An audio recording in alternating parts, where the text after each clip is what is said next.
worry about all this tech when you were sitting in this chair, Ron. Didn't even need microphone. No. Have you ever needed a microphone?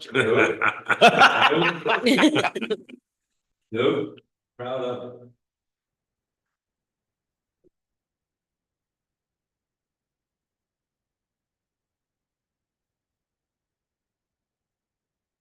Okay, I will call to order this regular monthly meeting of the Village of Trumansburg Board of Trustees.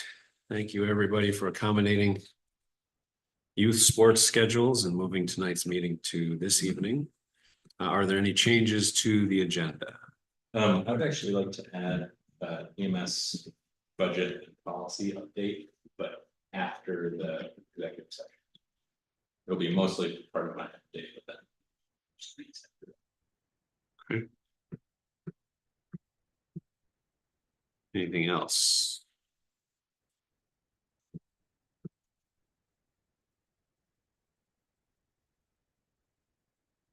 Waiting for Ann Corman to join.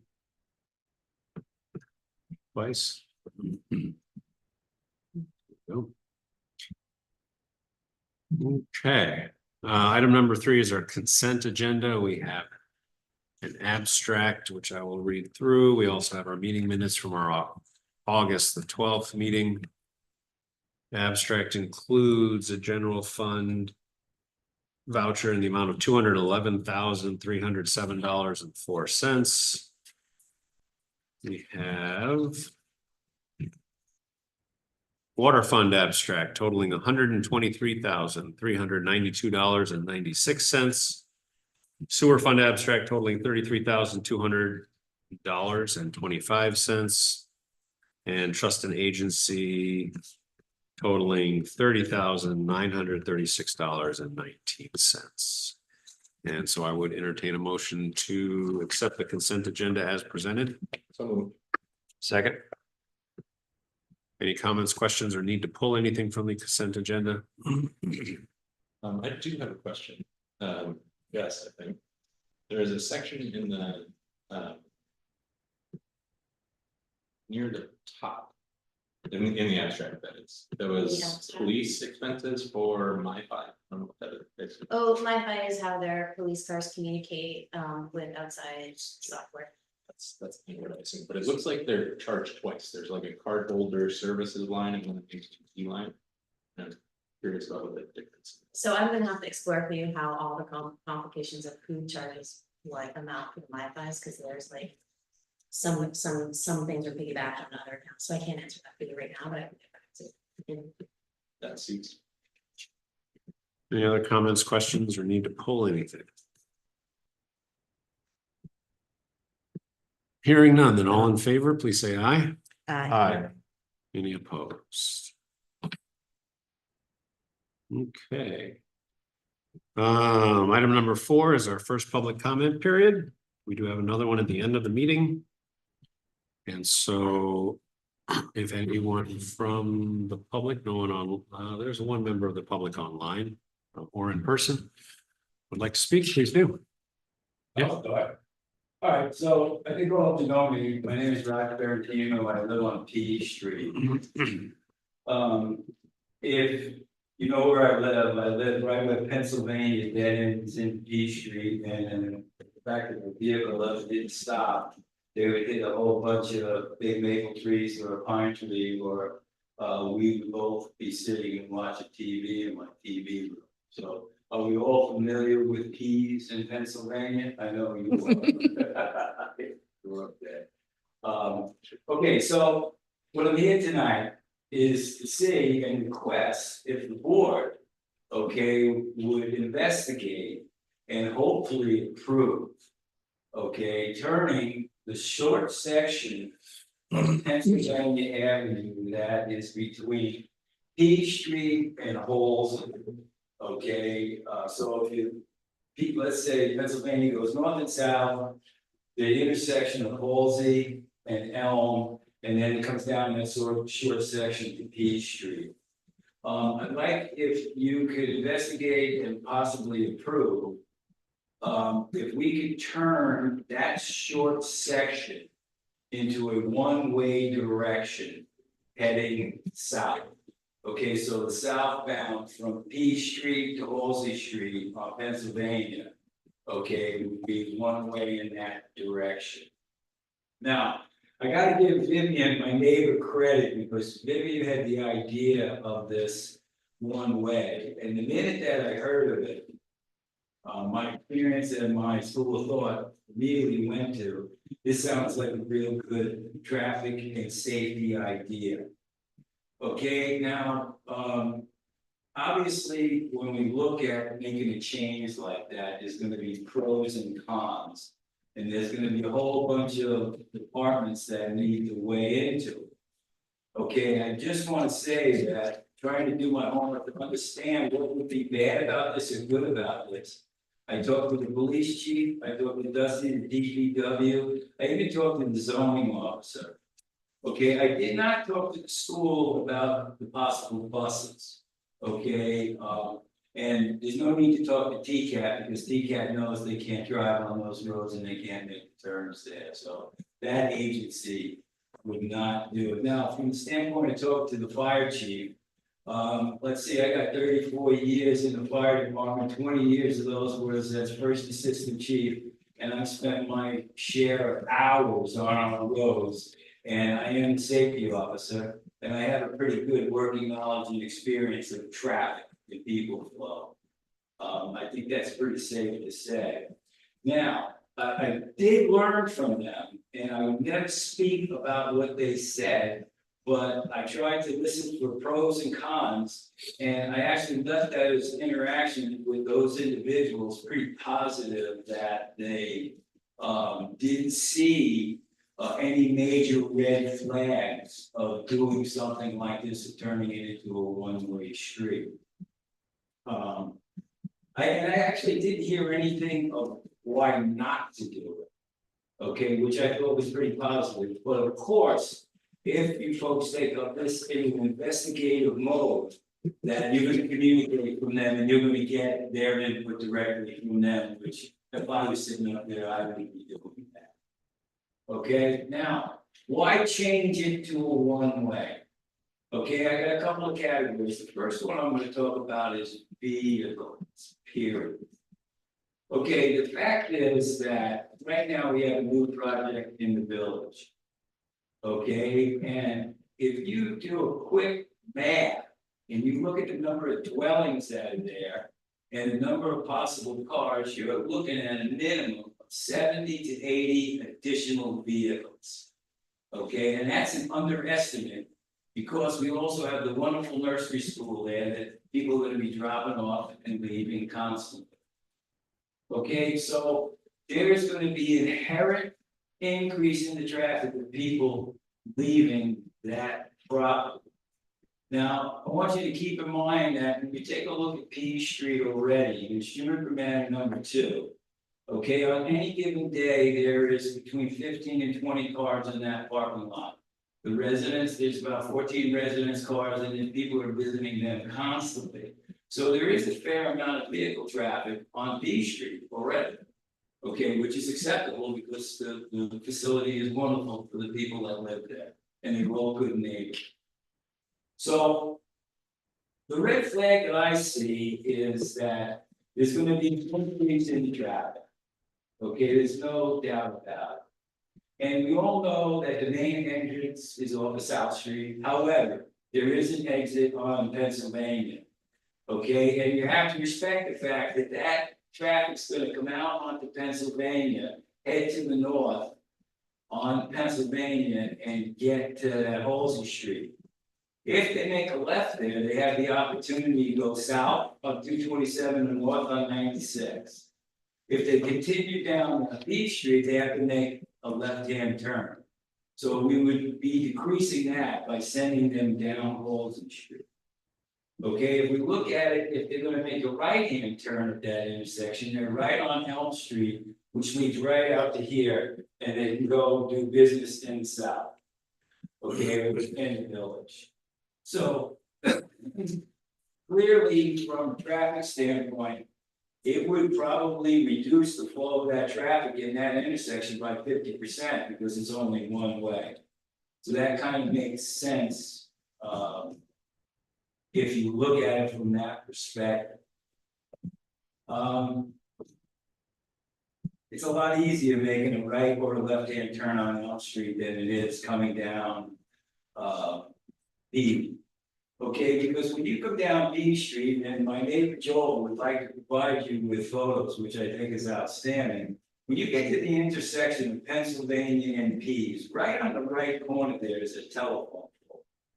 Okay, and that telephone pole does not allow trucks to make a right-hand turn without damaging the road, where he's got pictures of it, the damaged road, and once to 3 times a year, I get truck ruts on my front lawn that are this deep that I have to put soil in, and I have to redo it constantly because trucks cannot make that turn without going off the road into it, and you'll see. Joe's got pictures of tractor trailer there. That can't make the turn. Alright, so basically, okay, and the school bus has a difficult time making that. So really, that's it from the vehicle standpoint. Now, let's talk about it from a pedestrian standpoint.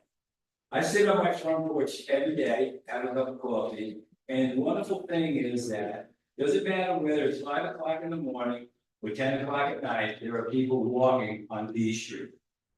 Okay, regularly. Okay, there's people with babies, there's people that walk, there's a lot of people that walk dogs. Okay, so there is a lot of foot traffic, it is in the hub. Okay, so there's a lot of movement there, so. The concern would be, all right, well, safety, if we can reduce a little bit of dust, it could be a good thing for the public safety that's walking, and we want to promote walking. Okay, so that's the school of thought there. The last thing I'm gonna say is that from a personal perspective, yeah, I'm sick and tired of fixing the road.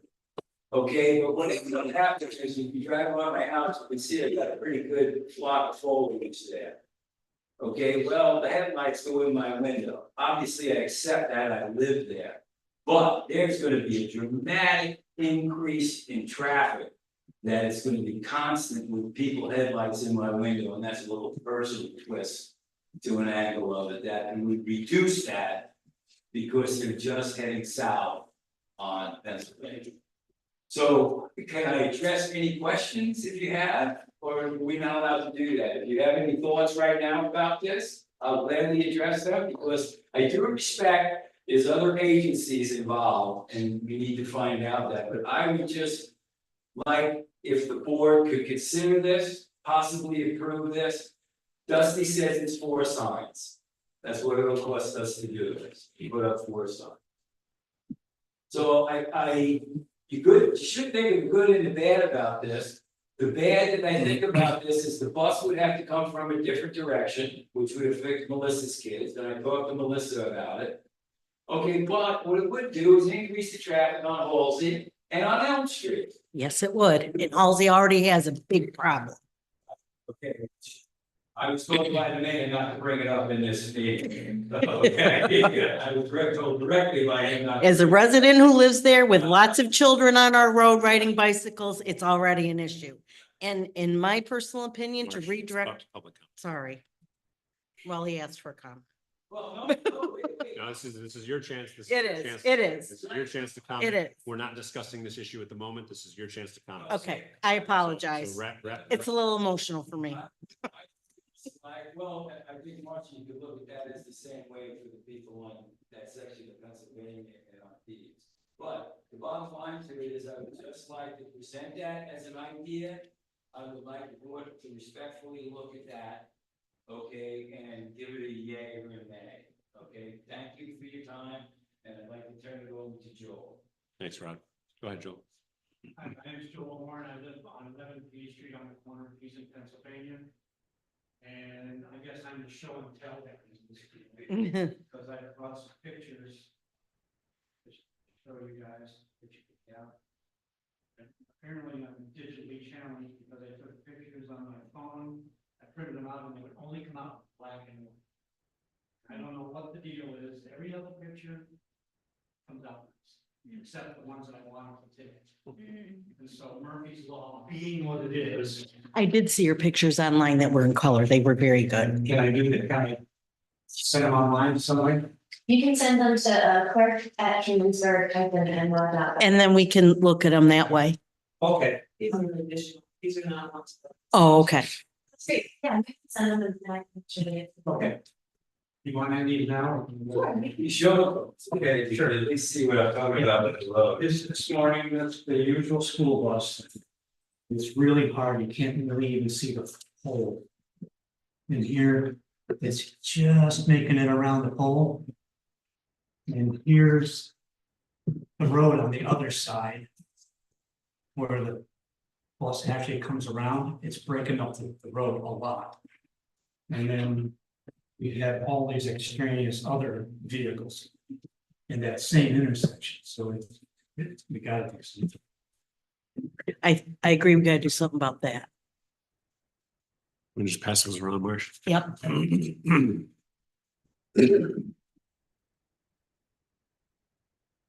So. So we're just gonna circulate those and take a look.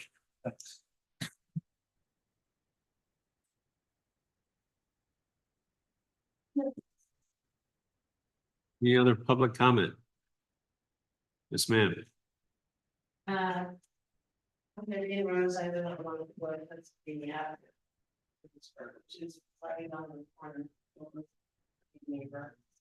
And when we originally thought about this, we thought about our block as a block that driveways exit onto this block.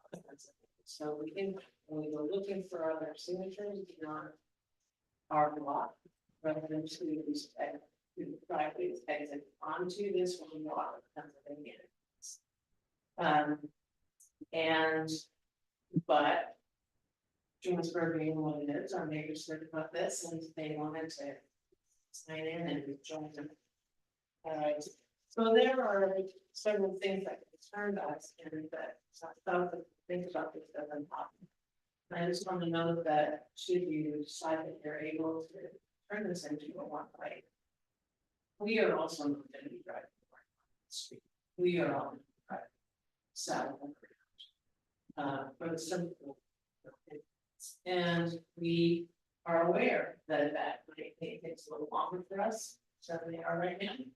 And more than willing to do that. This is a very narrow street by comparison to other streets in the village. It's narrower than many residential streets. And it doesn't have sidewalks, unlike, no. Halsey, Elm, and Pennsylvania Avenue. All wider. And Elm is considerably. So, and this, I just said that I make a petition on behalf of this request on the 22nd of August to you all via email and received return receipt asking that you consider this and you let us know individually those of us who signed this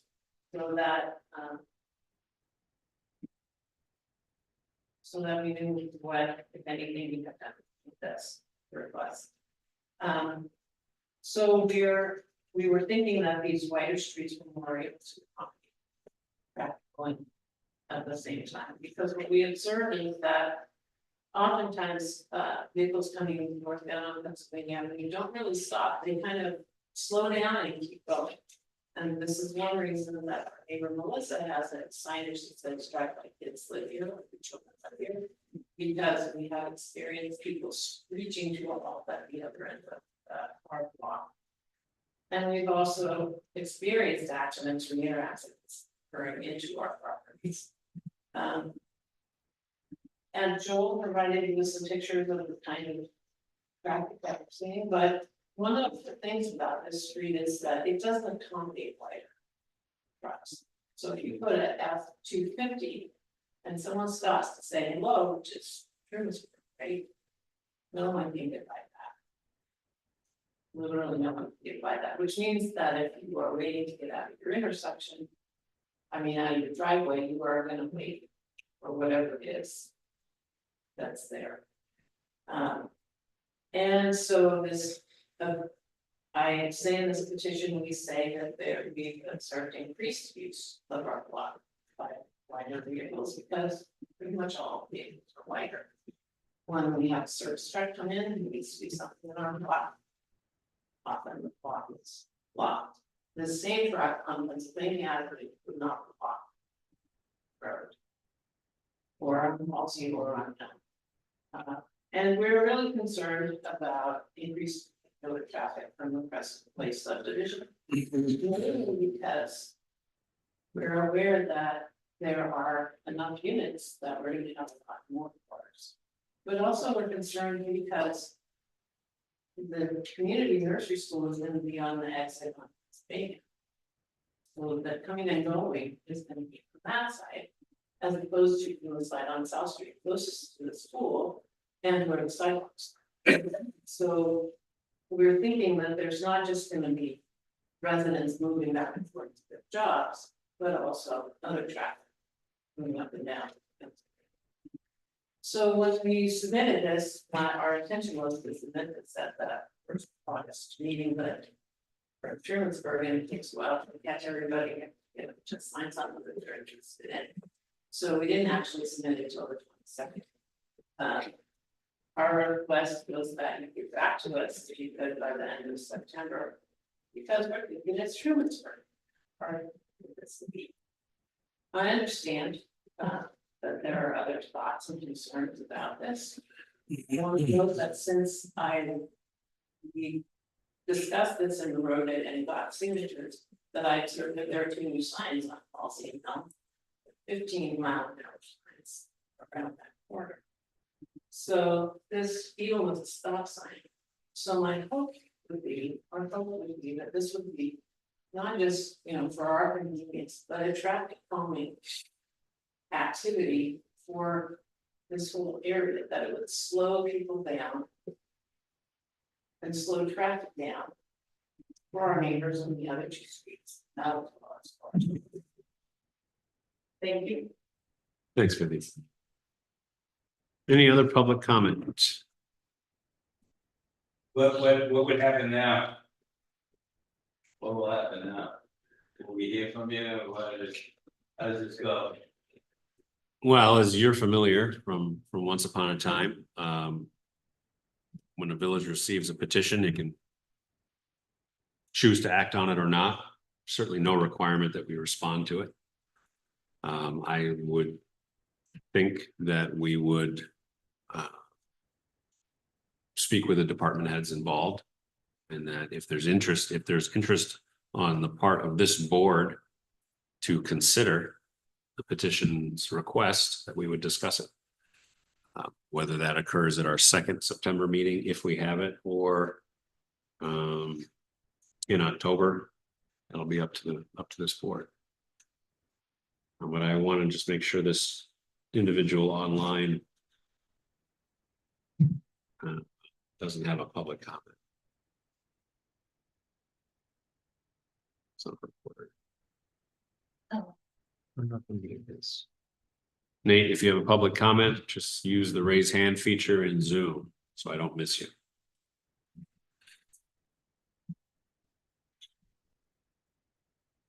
Any other public comment at the moment? Yes. Thank you for your time. You bet. Thanks, Ron. Thank you. Thank you. So is that something you want to discuss with Dusty? To get his official take on it? I have lots of personal concerns, but I can talk with Dusty first. You want to check with Chief and see what his official take is? Yep, I can check with them. Just let me know once that's been done. Then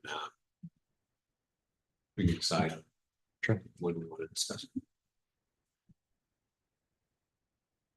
Okay, Ann left and then came back. So we are at item number 5, which is reports from representatives. I believe Ann is attending 2 meetings simultaneously. So Ann, the floor is yours.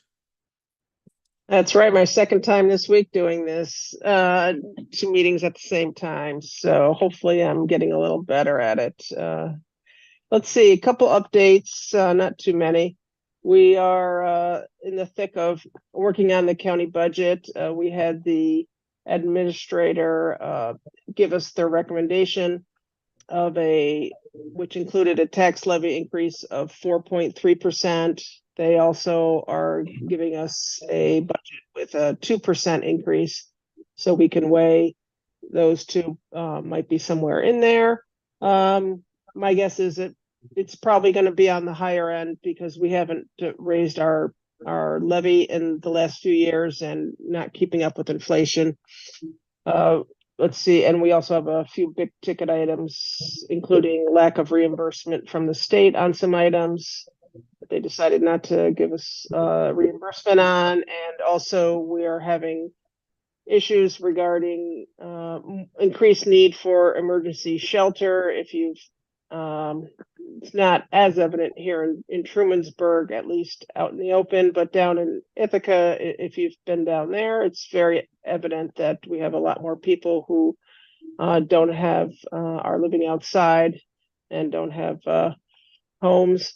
So we are looking at emergency shelter, including what they call code blue sheltering, which we are required to give shelter for folks when the temperature drops below 32 with the wind chill. And that's coming up very soon. So we're looking, kind of scrambling for that because again, it's we're having a much greater need with that, and also decreased places that want to house those people, unfortunately. We are reviewing architectural and engineering firms to partner with us on the center of government. I've brought this up a few times that we're looking at building a center of government. So we've gotten to this step, and we hope to be making a decision on which firm we're going to go with in the next couple of weeks. We at the county airport, we are having some financial issues, so we're looking at closing down the customs facility, which takes and manages international airport international flights, and we don't really get many of those. They're private flights, so we're looking at closing down the customs facility. But on the bright side at the airport, on the 14th is Airport Preparedness Expo Day, so we're inviting folks out to that. That's Saturday, 14th, 7 to 1, pancake breakfast, scenic flights, hot air balloons. There's airplanes on display, an ice cream truck, and I could go on a whole bunch of great stuff. So it's really fun for the whole family. So I hope folks go out to that. And we are sending out, I don't think it's gone out yet, but we have a new mailer that's going out from the county. And that's what it's, we sent one out, I believe it was about a year ago. And so some folks might still have it on their fridge, but it's like a 5x7 card. And it's really like an informational thing for all kinds of services that the county has. And it's a 2-sided one this year. So look for that. And there's also a printed link where you can then hook up or at least link to and see what's going on in the municipalities too, because that was some feedback that we had. We couldn't fit it all on the card, but we want folks to know, of course, there's lots of services within their own smaller municipality too. And last thing is regarding the budget. We have our first of 2 budget hearings, September 30th. 5:30 p.m. and that's at the Tompkins County Legislature, 121 East Court Street. You can also call the legislature and ask for a Zoom link, or you can email the clerks at the legislature and get an email link to Zoom into that too. And we'll be having another one probably in October, another budget hearing. So there'll be another opportunity to give us some feedback and tell us your opinions. And those are the highlights that I have. Thanks, Ann. Any questions from this board for Ann? Thank you so much. Thank you.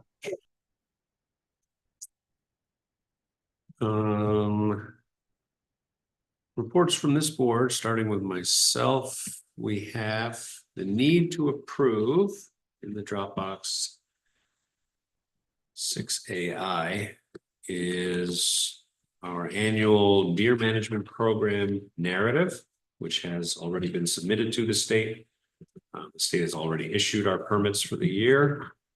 And so the participants, this is the 12th or 13th year of our operation. Participants are organizing, but we have need of formally approving the deer management program for another year. Hopefully, everyone's had a chance to read the narrative. Nothing has changed from prior years. Over 400 deer have been removed in total since the program began in 2014. And there are still a lot of deer out there. And so if there are questions, certainly ask them, but I would entertain a motion to approve the Village of Trumansburg Deer Management Program for the 2024-2025 season. So Second, Motion and a second. Any comments or questions? how are we doing with participants? Good. Interest, even though that getting harder and harder, I mean. There is a very enthusiastic core group that really hasn't changed much at all in the last 10 years. They've added some folks. I was just contacted by a couple of property owners who are interested in using their sites, even though they themselves are not participants. So it continues to be well run, thanks to Pat Miller, who's the coordinator, former village resident, used to live down in the Larchmont Tamarack area, has since moved out of the village, but continues to want to help run it. So efficient and haven't had any issues of any kind, either on the participant side or the landowner side. So it's good. Any other comments or questions? Hearing none, then all in favor of approving the Village of Trumansburg Deer Management Program for 2024-25, please say aye. aye. Any opposed? Okay, and the second item I actually misread the letter. I thought it was a letter that required board approval, but it's actually an attestation on my part. Essentially, it's for MRB for our sidewalk project on West Main Street. And I'm just required to certify that we followed the rules with respect to procurement policies regarding our engineering firm, which we did. I will go ahead and sign that. No board approval needed for that. And that is it for me.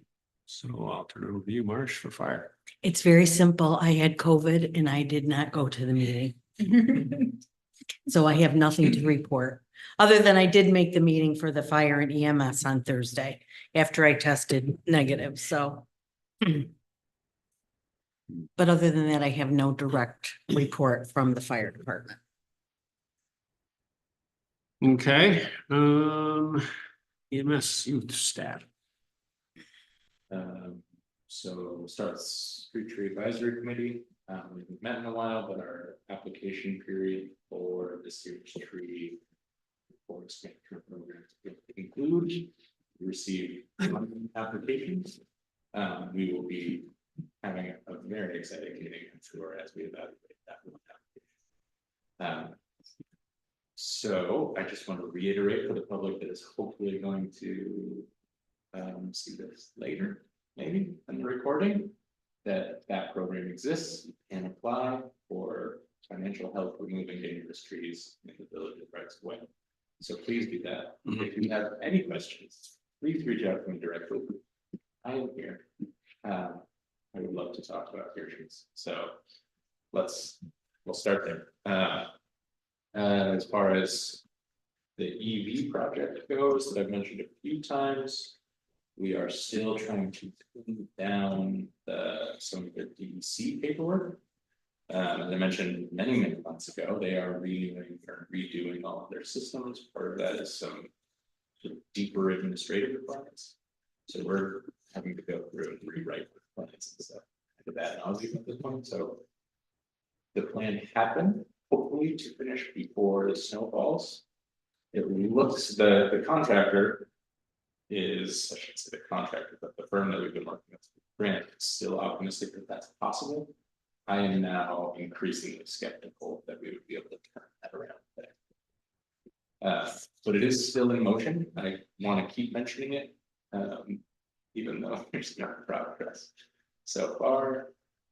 The youth commission met and approved our annual budget recommendation to the towns. And the way that that works, by the way, just is that the town acts as the fiduciary agent for the youth commission, which includes all of the municipally sponsored youth recreation and other programs. So program manager that operates the school, actually two of them, one in the high school, middle school, as well as the recreation department, which is all the sports teams and all of those things.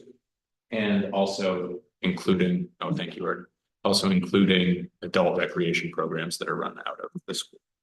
So in terms of process, the youth commission makes a recommendation to the town board that then informs their budget.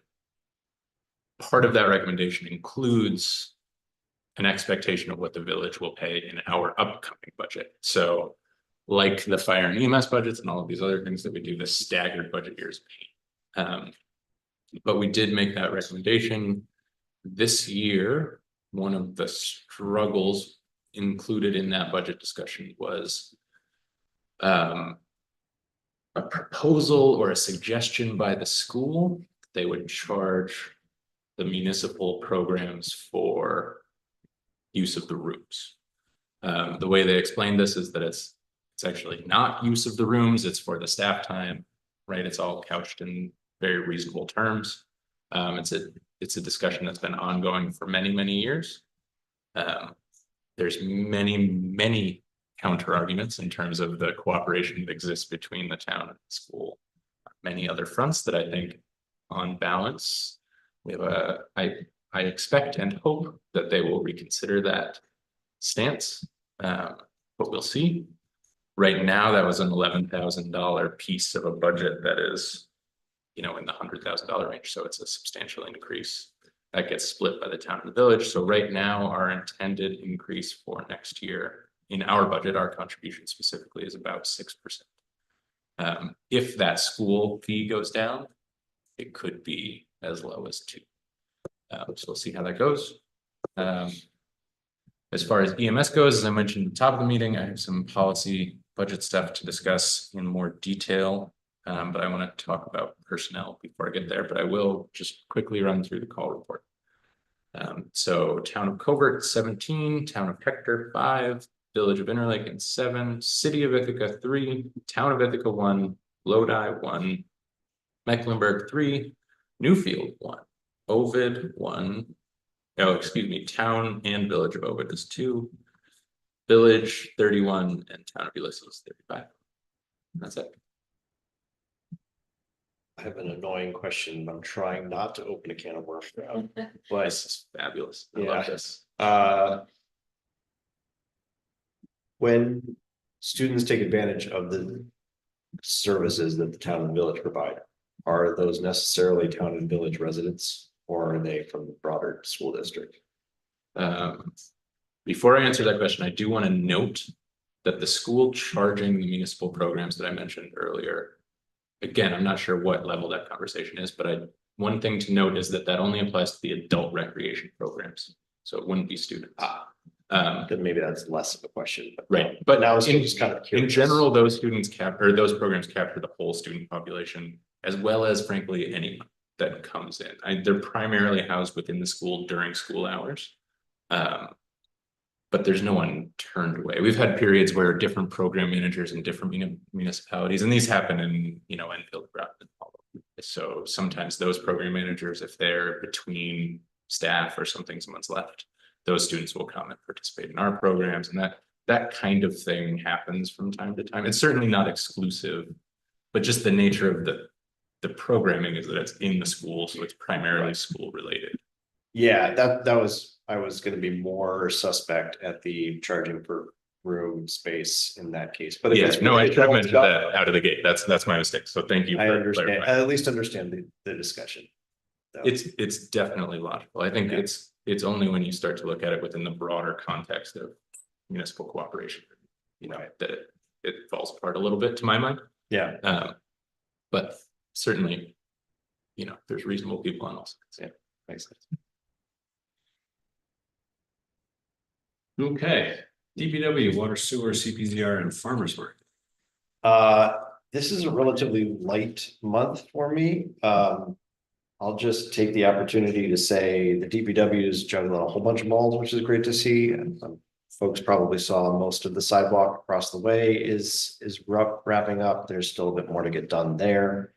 They have reworked the stormwater catch basins by the Greg Street Bridge to prevent some of the runoff that we were seeing that was undercutting some of the wall there. They're still waiting on someone to then pave that area. It's larger than they have capacity for with machinery and equipment that we have. That does mean that the bridge is temporarily closed for a little while until that gets paved, because right now there's like a 1.5 foot drop from the bridge to the place that they've been excavating. So hopefully that will happen in short order. They did get the water meter heads.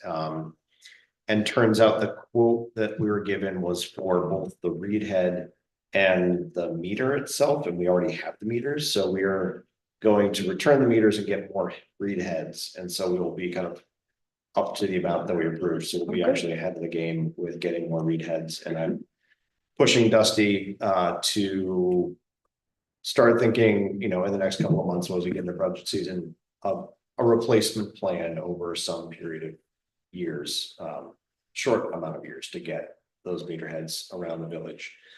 I think we'll appreciate the more real-time visibility, and I think they'll appreciate not driving around the village all the time trying to do meter reads, and the front office will appreciate being able to move more quickly through billing. So hopefully it works out well for everybody. And then they've been striping stop lines and so forth around the village. And I recently reached out to the church to ask who I can talk to about maybe striping this parking lot. So I didn't lean too hard. I was just like, who would be the right person to talk about options there? So we'll see where that goes. But I think we could, this came out of some of the conversation around parking on Main Street as part of CBZR, and recognizing that rather than worry about how do we build more parking, how about we think about making the parking we have more effective? And so striping can be part of that puzzle. Yeah, that's most of what's going on in the DPW, but they've been busy around the village, which has been nice to see. And then that's kind of it. CPZR was working on parking and now moving into signage on Main Street, and we'll continue our push to revisit our Main Street zoning. The part of the sidewalk they're doing now, is that gonna stop right there where they've ended the forms, or is it gonna, It's going, can't remember how far, it's gonna go it's gonna up, go to Juniper or to the driveway of Juniper? certainly the inn. And then I don't actually remember how much further. I think wherever they've excavated, I think is what they're. Oh, okay, so it's just to the end though. I think that's all. It is, but that's been now I'm not 100% sure. Okay, well, it's nice to see them though. They look lovely. They do look lovely, and they've been really, I've noticed a real uptick in how much capacity they have with a fifth person over the summer. So I think that's something we're gonna continue to try and really work with. They've got someone, a fifth person they can really move around. It makes it very easy for them to have two groups of two, and then Dusty can be going around and doing something, reading water in the morning, that kind of a thing, and you can get a lot more done with two people than one person, So, in many ways, like more than twice, right? Because you move more quickly, you've got an extra hand to move stuff, that kind of thing. So it's been really wonderful to see what they've been able to get done this summer with 5 people and taking a real hard look at being productive. So it's good to see.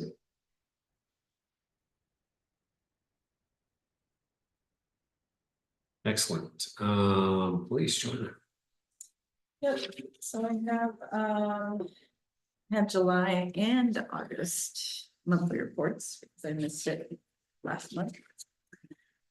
So for July, we had 219 calls, and August we had 170 calls. So there were actually 2 fraud and scam calls, several calls for grassroots. Some of them including first traffic stops, and then let's see, where is it? Parking complaints for grassroots. There were 40 of those. And in August, there was not a whole lot, as far as special events that the police department participated in, of course, grassroots, the Trumansburg Fair, and then the Fireman's Day Parade, which ends the fair. And Chief Nelson actually headed that parade. But not much else for that, just usuals. Property checks, several of them, both months. And then few things to mention. So the cameras that we approved last month have been installed on the property, so now they are overlooking the village office. And we actually have 2 cameras that are overlooking DPW now. And then around just the perimeter of this building. So that is great, and it does look really good on the screen. So that should be very helpful in the future.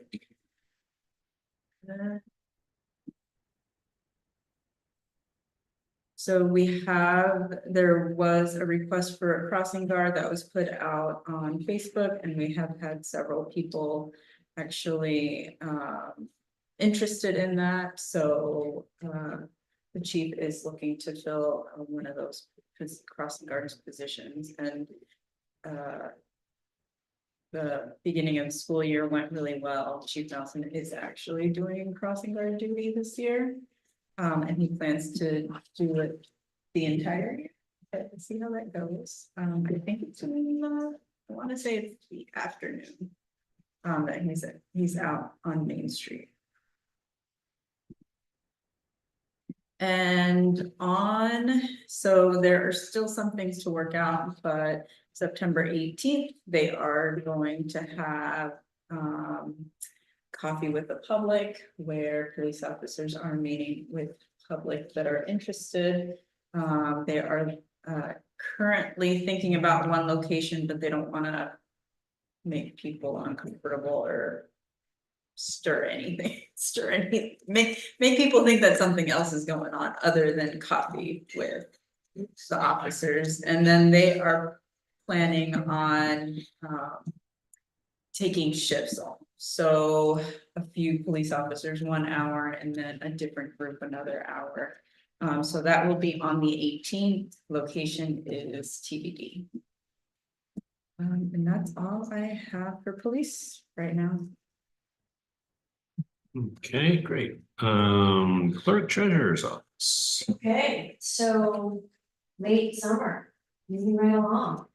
We just put out water bills on 1st of September, so that means a busy cycle now, processing for the deputy clerk and myself. We are going to the New York Conference of Mayors, because it is a very rich conference session. Really excited, I've not been before, and it will also be the deputy treasurer's first time. That is September 16th through 20th. So the village offices, front offices will be closed to the public. The code officer can be reached best by email, phone. I'll make an announcement. Link the news post on the website for the side of the newsletter. And then other than the general work, we finished, of course, the fire budget and EMS budget meeting, which will mean pending any adjustments to that contract, getting those ready just to be in place for them. I do want to find a way to make job postings more visible on our website. So it did come to our attention that the crossing guard, somebody was interested because it was that time of the year. They don't subscribe to the weekly newsletter where it had been posted, so finding a way that I can make that more searchable, on the website and on the list. Other than that, I'm working, continuing to work deeply on the fiscal viability of the water district program. That's no questions. We still love the carpet. Thanks, Mitch. Okay, thank you. All right, item number 7 on our agenda is old business, of which we have one topic, and that is speaking of water and sewer. We're gonna Pizza. Continue our conversation about Yes, water, sewer, pizza. and pizza. I was trying to come up with an analogy. How do you slice this pie up? So, I'm still unsure exactly how to make best use of our time tonight. My suspicion is we might need even further more information than what we have, but let me start with what we have and see where we go. So thank you to Jess for digging in a bit more through all of this. We kind of have two, and I tried to put this in my email. We kind of have like two separate but very related problem or like questions to work through. One is we are likely bringing in more revenue than we projected for the water budget. So that's helpful from the budget perspective, not great for people paying rates. So there might be flexibility in adjusting rates. And I think that is a separate problem we haven't fully really looked through, but it does inform the other problem, which is currently we're not divvying up the system costs in a consistent and clear manner. We are still using the base rate number for every account that we've had in the past, which is fairly, it's kind of all over the place. And it's one of the things, especially on the sewer line side, that really needs to be made consistent and understandable, both for ourselves and for, people who are paying, so we can explain to them why these numbers are the way that they are. So if we take a step back and look at, okay, what is a framework for making it consistent and defensible? I really do see kind of the three options that I put in the document in front of us, which is to say, one, people get charged a base rate per account, which is fairly close to how we do it for water today, but is very different from how we do it for sewer today and would be a large impact on the sewer side. We can move forward with our current EDUs, which is pretty close to where we are, but as Jessica had pulled together some numbers, would have a substantial impact on, our top water users on the commercial side, which I don't want to, downplay. Some of the numbers Jessica pulled just today, and so I didn't get to send it out, was like $825 per bill for Colonial Laundry would be the increase. So like it's a very substantial increase to them. They're also a very large water user, so like there's a reason for that increase, but it is a large number. And so I do want to be, cognizant of that. The other approach we can go with is using the current EDU framework, but adjusting what an EDU means so that people basically get more water for every EDU, and therefore their costs would be a little bit less if you're a high user, because now we're giving you more for the same price effectively. That is, so there would be some work to figuring out exactly what that better number for the EDU would be, but we could definitely walk through that path. What's tricky is that it's like simultaneously we have this other, like I said, kind of elephant in the room, which is, are we collecting more than we strictly need? Could we be reducing rates everywhere? And then what does the actual numbers look like when we bring all those thoughts together? So I think the question, trying to think of what the question is that I want to pose to the board. Maybe the question is, do we want to take a moment to kind of start from scratch again with looking at current revenue, looking at actual numbers again, and kind of almost recalculating rates from scratch again to see where we could adjust them today.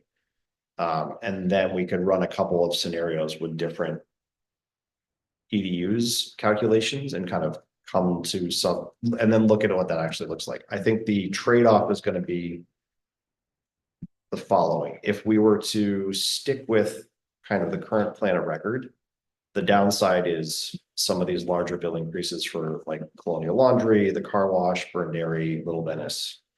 They would see a larger increase, but the rest of the system is the numbers we've already planned, we've already rolled out. There's no changes to residential, no changes to capital charge, like we've done the math to kind of make that all work right now. If we want to kind of take a big step back and look more holistically at it, I think a lot of the numbers are likely to change, some possibly for the better. We might see reductions in some of them, some may be positive. On balance, maybe everyone sees their bill go down a little bit, but there'll be a lot of change to kind of get there.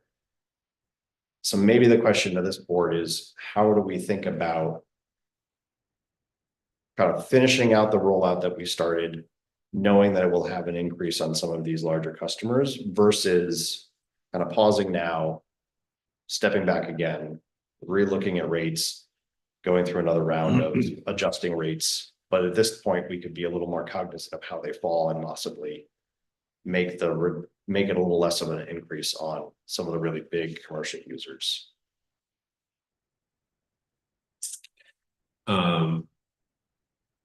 If we are in fact bringing in more revenue than projected, what is the downside of doing nothing until we pay back down? I would say the downside in my mind is I'm itchy about the fact that especially on the sewer side, the numbers are all over the place. I mean, I think you've seen the base rate on the sewer side.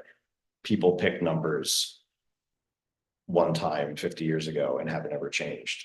So if a building has changed over usage, in terms of how many base rates are charged, which is kind of EDUs, but kind of not. If we move towards fully rolling out the EDU thing, that normalizes all of it and says, okay, it's actually based on your EDUs and not what the use of the building was 10 years ago. So if someone were to have a restaurant that was changing to an office building, they might see different numbers. Okay, I don't have an immediate thought on the sewer piece. I do think that I wouldn't want to look at recalculating rates, water rates, if that means that there could be a reduction in water rates until general is paid back. And then once general is paid back, then I would certainly want to lower water rates if we can. Yeah. And or reallocate how rates are calculated from a equitable distribution standpoint. I mean, I think based on the numbers that Jessica had, at this point, we're still like 3 years out on paying water fully back. Even with like the amount of overage we have, and the amount that we're talking about changing if we fully roll out the EDUs is another $30,000 on top. So it doesn't really make a big difference. But to your point, I would also like to see general paid back. And I think I would feel most comfortable by fully rolling out the kind of model that we've proposed, paying back water. And then we can make a note to ourselves that at that point, right, kind of do a bigger review of rates, honestly, on both sides and EDU, and try and make it an adjustment. But I'm hesitant to kind of rehash rates again so soon after having done it, and also with general still owed money. What is the overage? Yeah, I forget if you said that, my apologies, but what do you expect it to be? Right now, the water owes general $450,000, and No, I mean, in terms of how much are we overbuilding? Do you have a sense? and right now we're projected to have 150. It's really confusing. I don't Yeah. know that we're over. It's a water usage thing, so we budgeted a certain number, but Right. usage is higher, so we're earning. Yeah. Right.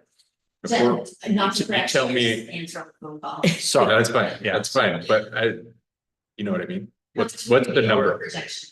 We're pulling in 150K more than projected. At a modest projection.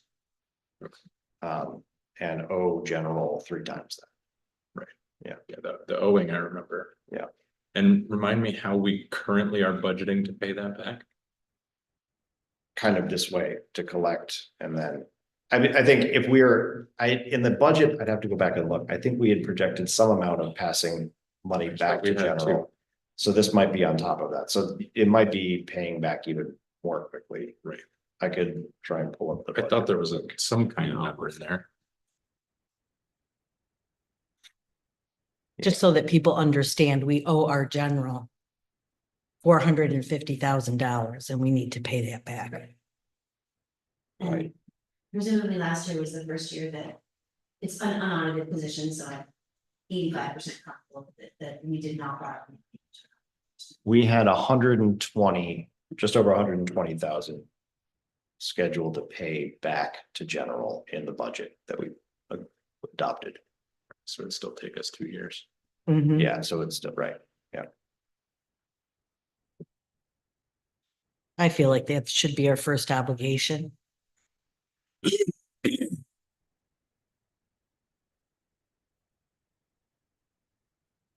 I do think, I think there's other ways also to mitigate this to some degree. I think we can phase it in potentially over a billing cycle or 2 or 3.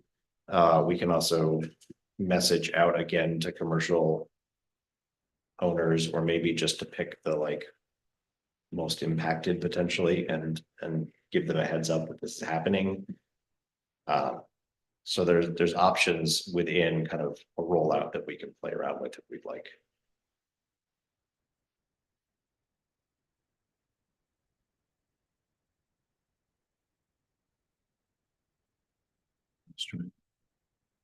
Not. I don't. I. There's no preference of.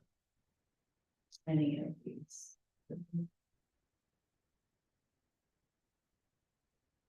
May I say a small thing? Just to make it clear that, again, these are sort of preliminary calculations, so it's certainly one someone should look at the depth. Just as an exercise, but it does appear currently we are collecting in 150,000 over projection, so that's net profit, because it's not fiduciary. If you implement the EDUs to match water and sewer units, it will be an additional collection of about $30,000. 60% would fall on the commercial district. There are 39 residential accounts that would be affected as well. Also community services, which is an interesting, there's 11 of those. So it's not just a couple, and it is additional money. So the question really is up to you. I think Ben definitely said that. Where do you want to get? You already had projections to pay back general as you thought would be fit. Do you want to implement this additional 30,000 at this time, or does it merit more expertise to make sure? 3 years is too long. 3 years is too long to pay back general. Okay, 2 years is too long to pay back general. okay, 1 year is too long to pay back general. That money should never have come out of general. and that's your dividend. That money should never have come out of general, and that is a significant problem. So I am completely unconcerned about anything until general gets paid back. Now, equitable distribution, fairness calculation, all of that should be done. But general has to get paid back yesterday. Okay. Yeah,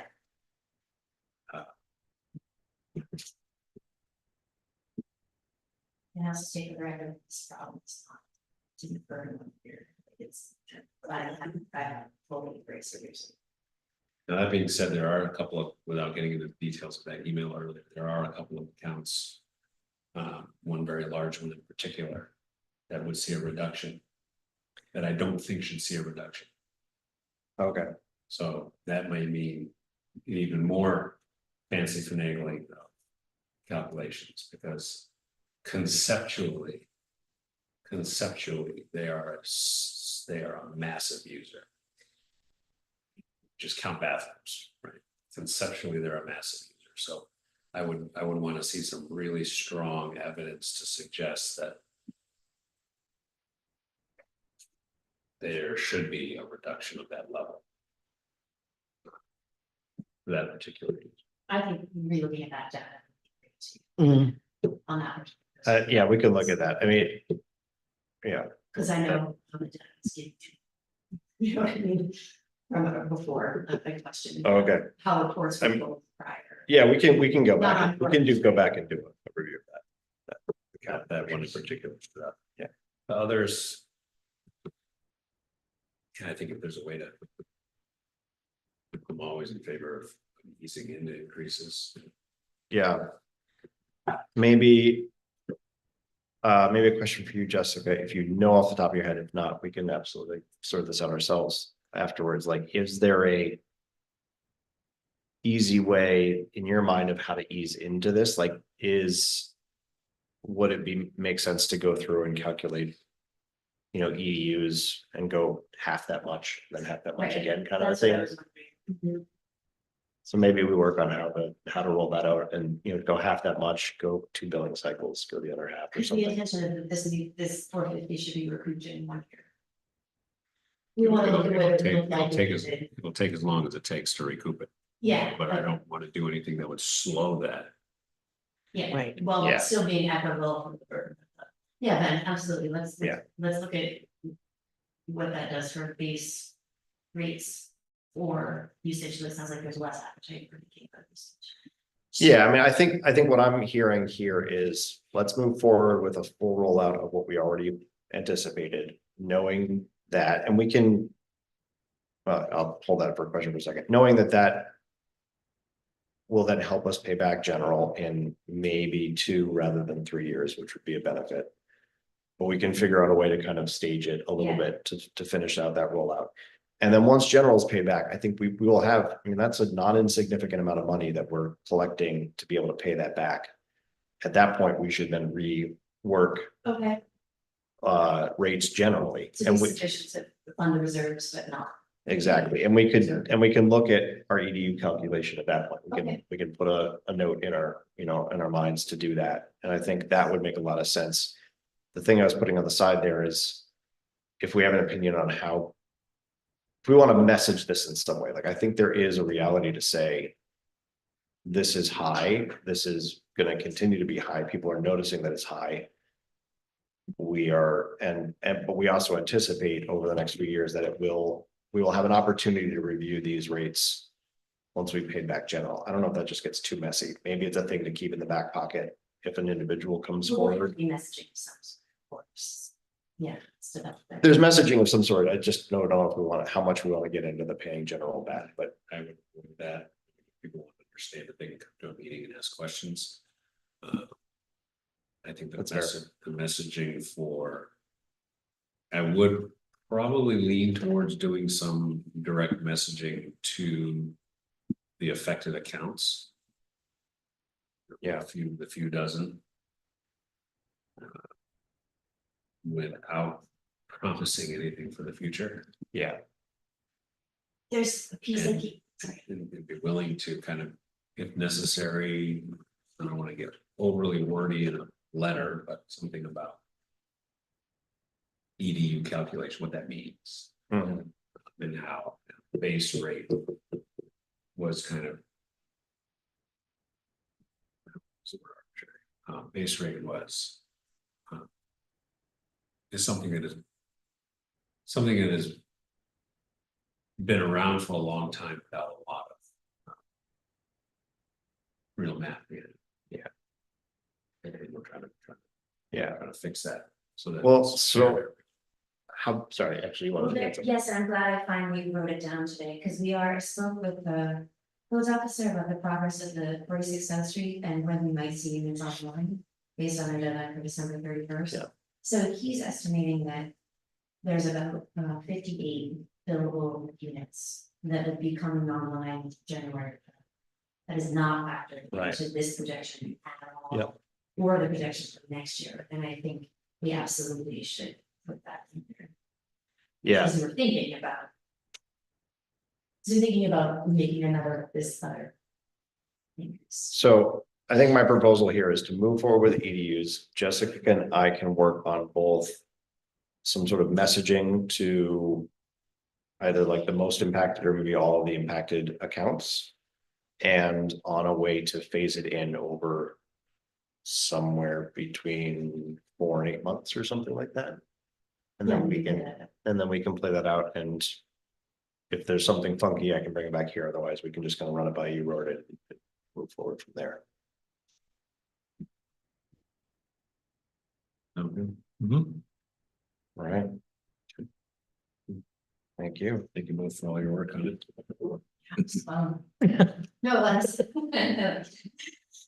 Thank God for nerdy people. Yeah. Any other items of old business? Any items of new business? Brings us to our second public comment period. Yes, you can. You can certainly. You certainly can. All right, also, I'm still living in roads, I still live in roads.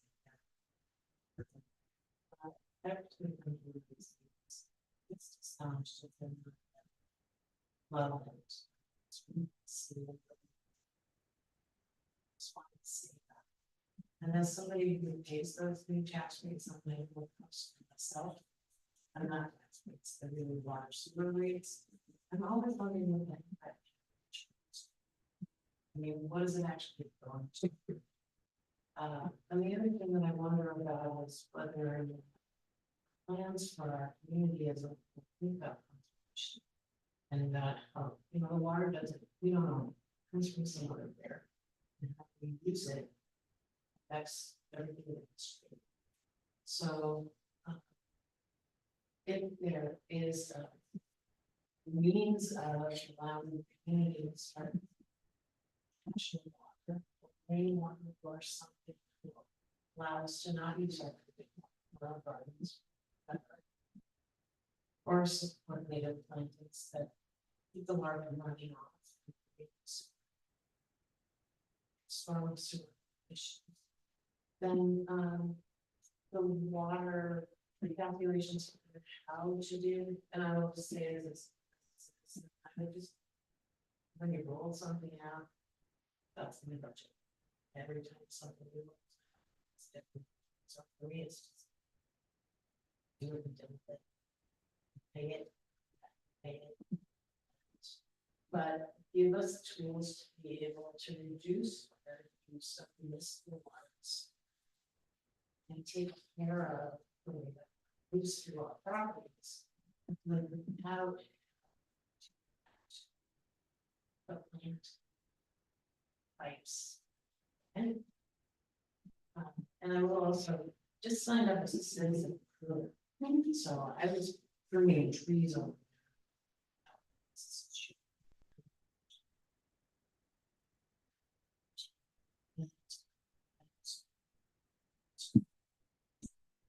And want to come back to community. Now I moved from a place where people. Streetlights run all the time. So it's loud. And in 2 years, the neighborhood that I walked in every day. Every day, more than 2 years. 3 families. That's. Neighbors. Split that neighborhood. Which meant that we really weren't watching out for each other. We weren't helping each other. We were depending on some services. So that gets back to my conservation. I mean, that conservation. The reason I'm doing that is that it's where we. Might not be about that carrots. But anytime you can offer us opportunity to really. How much longer the plant lasts, we didn't have to run. That's the first.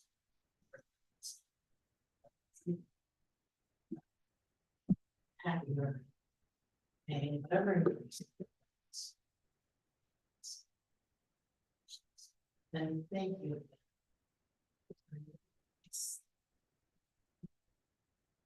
Thanks. So just to answer the capital charge question specifically, that is specifically collected to pay off the loans and the debt that we took on to make the recent improvements to both water and sewer plants and pumps. And that will fluctuate directly as we either pay those down or if we have to take on more to do other improvements.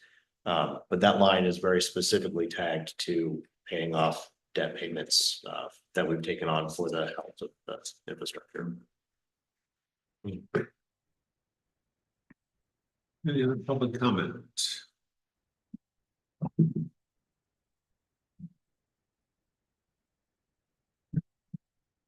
Hearing none, then I would entertain a motion to go into executive session, to discuss personnel and legal matters. So moved. Smoking for your budget or your agenda. Second. All in favor? Aye.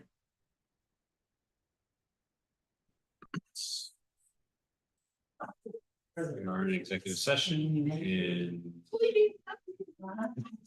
good night to the public.